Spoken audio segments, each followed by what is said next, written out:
Ohio State at Penn State. Penn State 14.5-point underdog, over under 60.5. Very intriguing game here. Penn State has been a weird team to kind of crack on a week-to-week basis. You had last week against Minnesota. Like, I don't know where all that came from, but all of a sudden the passing offense looks really good. And the run defense, that was probably what I was most impressed by against Minnesota's size.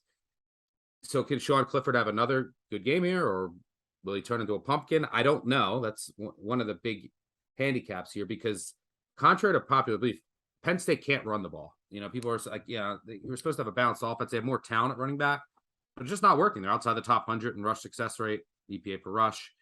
And I don't think that they're going to have much success running it against Ohio State.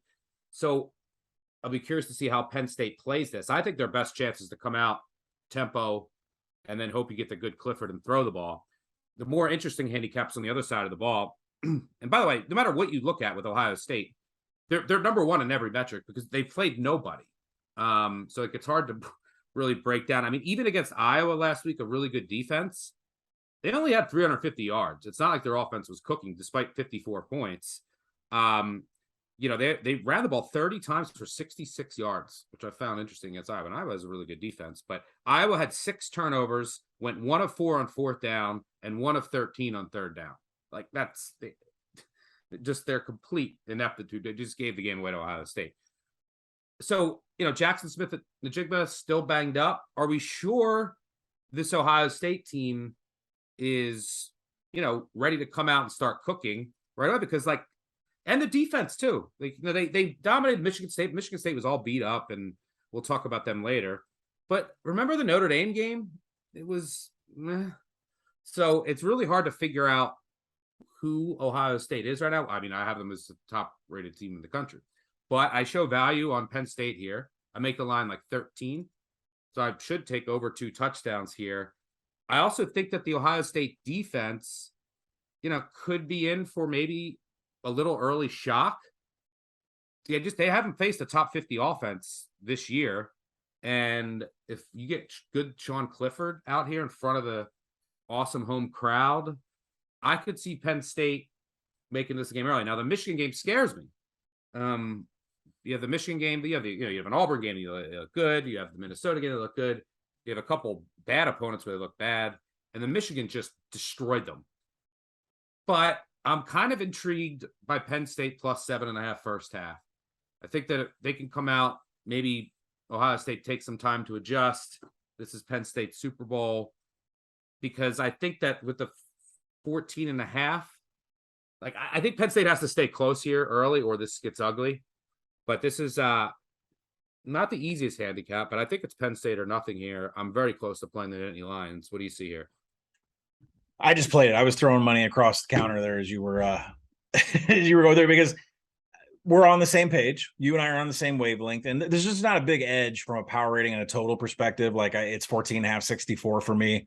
And I think the biggest bet that you could make in this game, which I can't find anywhere in the market, is the fact that Mayan Williams is going to go berserk running the ball for Ohio State, because Penn State was absolutely thrashed by Michigan. So if you can find a prop on Mayan Williams, I see Travion Henderson out there at 84 yards. Mayan Williams, 4.81 yards after contact. He's top 10 in PFF and elusiveness. So set that aside, because Penn State gave up 418 yards to Michigan. We need a bet on either side of the game.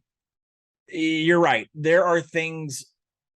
I still can't believe what Penn State's numbers are when it comes to PBUs, Stuckey. In case you haven't seen, Penn State is lapping college football in pass breakups. I think they have 58, and the next closest to them is somewhere around 42.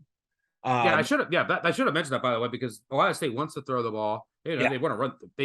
But that's where they're most dangerous. And Penn State has one of the most talented secondaries in the country, led by Joey Porter Jr. Yes. Yeah. They are putting up numbers that are just absolutely insane right now when it comes from defending the pass. You can't put a ball up in the air. It'll get knocked down. And I might be the only person in the country that covers college football that might say this. I think CJ Stroud has a little bit of fool's gold. There's some things in his numbers I'm not agreeing with whatsoever. Yeah, 28 touchdowns and 4 interceptions. And that's the reason why he's leading in the Heisman odds. But he only has 13 big time throws and he has 10 turnover worthy plays. That is eye opening compared to what he did last year. He had 3 turnover worthy plays against Iowa last week. He's almost doubled his turnover worthy play rate from last year. So this CJ Stroud Heisman thing, I understand it from a TD to INT, but it's not showing in the numbers and it's not drops. I know Marvin Harrison can't get separation. I know Jackson Smith and Jigba, hasn't been healthy. I understand all these things, but CJ Stroud, it's not drops. It's on him. And so when you get to that part of it, Penn State is knocking things down. CJ Stroud is not as good throwing. So it's going to have to be Ohio State running the ball. So that kind of helps maybe a case for the under, but it definitely helps a huge inflated spread with Penn State. So, the analytics say there's just not enough here for Penn State to win this game offensively. Sean Clifford has a good game last week, 4-1 TD INT, but it was actually 2 big time throws, 2 turnover worthy plays. And Nick Singleton is the running back that has got to get something on the ground. He averages 4.4 yards after contact, although that number is declining the last couple of weeks. He still had 3 explosive runs against Minnesota's defense. He has got to keep Penn State ahead of schedule, keep the chains going. That's going to be tough against Jim Knowles' defense. So I'm betting, if you're betting on Penn State, which I did, then you're betting Sean Clifford doesn't give away a pick 6. You're banking Ohio State is poor in their red zone defense numbers, which they are, but it's limited, right? They've had 11 trips by opponents to the red zone. So I don't really put their finishing drives and red zone numbers in, but it's still not good. They're giving up a lot of touchdowns whenever teams get in there. And the Penn State pass defense has to force Ohio State to be one-dimensional, much like that Notre Dame game. Notre Dame put up 2 high safeties in a shell and said, you're not throwing, you're going to have to run, and look at the final score, 21-10. And that's going to be the game plan here. And Penn State's going to have success knocking balls down, and Ohio State's going to have to beat them with the run, which they will. But, I don't think Penn State can win this game, but cover, yeah, give it to me. And by the way, there's steam in the market here as you and I are talking. I think it's coming back down to 14.